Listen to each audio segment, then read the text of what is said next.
212. Ladies and gentlemen, right now, we want to bring forth to the stage a very special guest, the undisputed. Nah, son, baby. And this is another episode. Can't help but swing it, boy. Swing it, brother, swing. And this is your host. Nah, son, baby. Here we go. Microphone check 1 2 1 2. This is your host, not son, baby, and this is another episode of Swingers After Dark. And I'm with a very special person, you dig? And you know, her ass is like pow, her face is like ow, and her titties is like mwah, you dig? And you know, yes, chime in. You need like a special chime as I describe this voluptuous woman. You feel me? So, you know, you take trips to New York City, right? Yes, I do. Or well, I mean, you take trips to New York, Hedo, Atlanta. You know, you're not a local chick. You know, you're an international woman. Texas, yeah, I've been a lot of places. Oh shit. Okay. Let me excuse moi for not including the other places that you been. So you know, let's talk about you. You got like a large rump, a caboose. You know, ASS. So you know, like, do a lot of dudes holler at you when you walk down the street?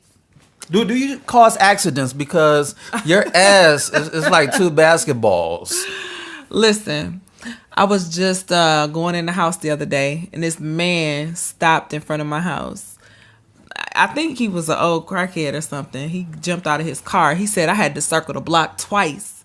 He said, I saw your ass, and then he tried to clean it up. Older man, he's 57. We exchanged numbers. I didn't want to talk to him, but I had to see what this conversation was about, you know? Yeah, no, you were trying to get a sugar daddy. Anyway, keep going. Really, I wasn't. But conversation didn't go anywhere. And he was trying to fuck that night.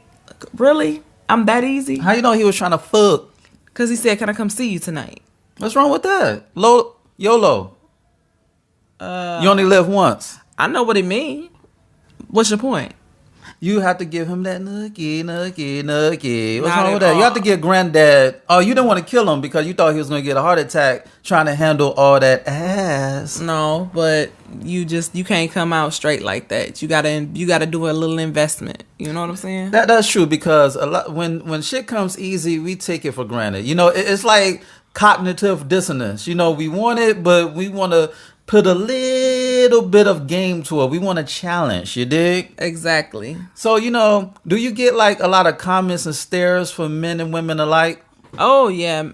I get a lot of comments from men. I get stares and touching from women. And the men who touch without permission get slapped. So give me an example of a chick commenting on your caboose. I mean, if I let's say I go to the bar and a chick will, you know, we in the bathroom or something, and she'd be like, damn, you got a big ass. And she'll ask to touch it. I'll let her. I mean, I'm like, thank you, especially if she cute. See, a lot of chicks will pay and even die to get an ass like yours. So consider yourself lucky. I've heard that. I was just saying earlier how I went to buy a coat this weekend while I'm here in New York, and I take off the coat that I had on, trying to try on the coat that I know is my size. I know it always fits, but it wouldn't fit over my ass. Now, I know sometimes shit, New York is cheap, what have you, but I had just bought the same coat a couple months ago. So anyway, when I take off my coat... New York is not cheap. Keep going. I'm just saying. So when I take off my coat and try the other coat on, and the chick who was helping me, she was like, damn, you got a fat ass. Like, it's natural and pretty. She was like, you got the full package. And it was, I mean, I'm flattered, but I guess I just don't look at it like that. I ain't conceited, none of that shit. I don't see it, but okay, whatever. So have guys ever taken you out because of your ass? I mean, I'm sure that was their motivation, yeah. So give me an example of a stranger taking you out.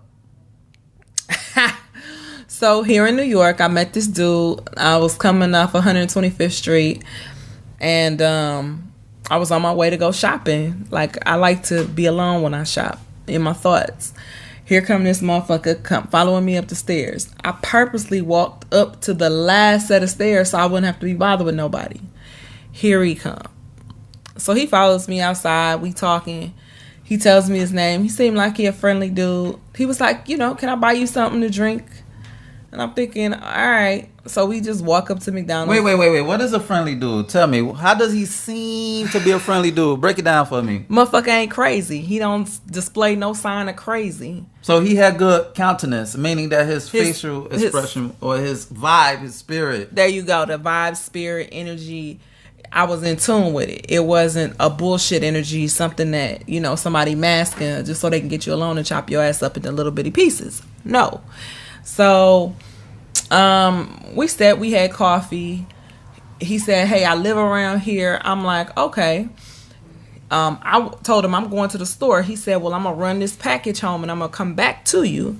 So he did that. He met me at the store. I went to the big girl store, Lane Bryant. And, he pulled up like a thief and come right in there with me to go shopping. Of course, by that point, my brother had called. And so I made a date with dude to, just hook up with him the next day. So the next day, we meet in Harlem. So that's why you didn't call me. Anyway, keep going. Because dude was tricking. Anyway, keep going. Jealous much? No, I'm just... Anyway, keep going. So Not jealous, but salty. Keep going. Oh, my God. Well, you won't be after this. Keep going. Ow. Keep so going. the next day, he takes me to lunch. We went to a really nice spot. It was... it's an African bar on Lenox. Real nice. We ate good. And then, he was like, well, I only live like 2 blocks away. You want to stop by? Now, I'm a girl. I ain't stupid. I'm a woman. So I know what the fuck stop by mean. But I've already made it up in mind. I'm not fucking dude. Well, let's see for a second. We gonna see. So why not? Why you don't want to fuck him? He was expecting some nookie. He bought you something at the Lane Bryant, right? Then he wanted, he took you out. No. He ain't buy me shit at Lane Bryant. Oh, excuse me. I got that wrong. Keep going. He bought me lunch. He bought you lunch. Then what happened? And he bought me $1 coffee. And and then what happened? And then, so we went back to his house. Okay. Listen, if you go back to a man's crib, you telling me you're not going to give him no yin yang? We went back to his room. So he didn't have a whole place to himself. So if he was a boss like me, he would have had his own place. His room was as big as your bathroom. Damn, see, that's why you subconsciously didn't give him any pussy. That's why subconsciously you like, hold up, wait a minute. I'm not giving my cookies to this motherfucker. I'm not rewarding this motherfucker. Exactly. Okay. Then he tried to pick me up. So he picks me up. Because I'm already in tune with the game of what he trying to do. He trying to fuck. So he trying to position me so I get on his bed so he can like slam me on the bed. Not happening. I'm strong too. So he picks me up. And that ass is strong. Keep going. And then, so once he put me down, he was like, damn, you made me have to pee. Now, mind you, it ain't no bathroom in his room.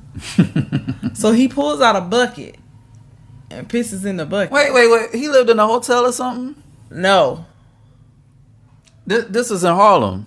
Yes. You telling me Harlem is gentrified, looking like Beverly Hills almost, except for a few projects, that he couldn't get one of them remodeled townhouses or condos or something? He live in a brownstone. Those are the renovated joints. That like people under the stairs. That little motherfucking room. I'm not knocking his room, okay? But it was the whole presentation. Is the presentation. It's like you can't like serve me filet mignon on top of a fucking garbage can. Right. Garbage top and expect me to eat it. Right. And I ain't trying to be, But then when he got to pee, I saw that his drawers was ripped like damn near in shreds. And I'm thinking, what the fuck? You trying to fuck me? No, that's never gonna happen. No, sir. I gotta go. So y'all make this date before that night, that day? I had met him the day before. We met the next day. So you telling me he couldn't go to Target, that's Target for the slow motherfuckers. You telling me he couldn't go to Kmart or Target or even the dollar store and get some new drawers? I don't know, but presentation is everything. So what happened after that? I told him I had to bounce, and I left. So how long you was in his spot before you decided to? I gave it a good hour. What's an hour? Not even an hour, because he had to heat up, so he had to step on the bed to open the window. And by that point, I was so fucking over it. And he kept playing African music. I was over it. So he was African? Yeah. Well, West African or what? No, South African. Okay, he wasn't a trick. If he was from Nigeria or something, he would have like spent his whole paycheck on you. But that's besides the point. The point is, it's like, so you didn't give him the pussy because of what? Because you came to his house for a reason. Usually when you come over to a dude's house, you trying to fuck. Why you didn't get that nut? Well, as a lady, I've learned. See, let me just tell y'all something. My friend told me, I'm going to just keep this shit all the way real. My Thunder Buddy. People don't know what a Thunder Buddy is. That's a whole nother episode. But my Thunder Buddy told me, you need to start going to these motherfuckers' houses, seeing how they live before you fuck. So, I have always been against, like, you finna take me out, we finna do a couple dates, and then I'll come see how you live. She said, fuck that. Go see how they live first. Listen, I done saved myself 2 pussy mileages by going to a motherfucker house. 2 motherfuckers wanted some so bad, and as soon as I went to their house, I was like, hell motherfucking no. Now let me tell you one in particular. There was this one motherfucker, I went to his house, and you know, a toilet seat costs what? $6, $8? Why was the motherfucking toilet seat broke and he had a towel wrapped around it? And it wasn't just any old towel. It was a white towel. Why? So it was dirty. It was dirty. Some nasty shit. You could at least got a black towel and masquerade the fucking filth. Then I had to pee so bad. That's what happened when you go to somebody's house and you tipsy and high. So I had to pee so bad. I went to the bathroom, and then I'm looking at the sink, and I'm like, just give me some baking soda and some scouring powder, and I'll clean this motherfucker right up for you. I got you. You know what I'm saying? We all got stuff in our house that ain't up to par. Like, I'm not gonna lie, I am not Susie Homemaker. I'm a surface cleaner. But it's some shit I just can't do. So tell the guys before we jet out of here, tell the guys, give guys the tip of seducing a woman once she comes to his house, because there's a reason why she's coming over. You know what I'm saying? She's not coming over to play tic-tac-toe. She's coming over with the possibility of getting it in. So tell the guys how they could close the deal.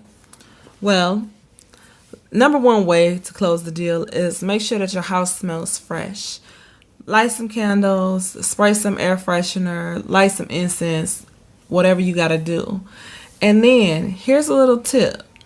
If it's cold outside, keep it nice and cozy. And if it's hot outside, keep it cold. Either way, she gonna want to snuggle up with you. And then the next tip, the third and really most important tip, a woman is always gonna go to your bathroom. So the rest of the house can be fucked up. For real. It can be fucked up. But keep the bathroom clean. Make it look like you at least give a shit about it. Put some pine sauce or a spray bottle of something so that she know, okay, he at least washes balls every day. No lie. You will have a happy woman. And if she sees some fucking Listerine, oh, she gonna suck the soul out of you. Trust me. See, fellas, it's about living as a player and not a motherfucking popper, man. And on that note, this has been another episode of Swingers After Dark, and this is your host, Not Son, baby. Check out my website at www.notsonblaze.com. That's www.nahsunblaze. Damn, I'm fucking up. Wait, let me start over. That's www.NAH. She's so sexy that she's making me fuck up. That's www.NAHsunblaze.com, and check out my ebook, You, Me, Us, Them. The Swinger Manifesto is on Nook, Kindle, iBooks, Google Play. Go get it. Shoot me an email at swingpodcast@gmail.com. That's swingpodcast@gmail.com. And hit me up with any questions and or concerns that you may have. Rate, share, subscribe, and comment on this podcast. Dig. And on that note, until next time, peace. And wash your drawers, man.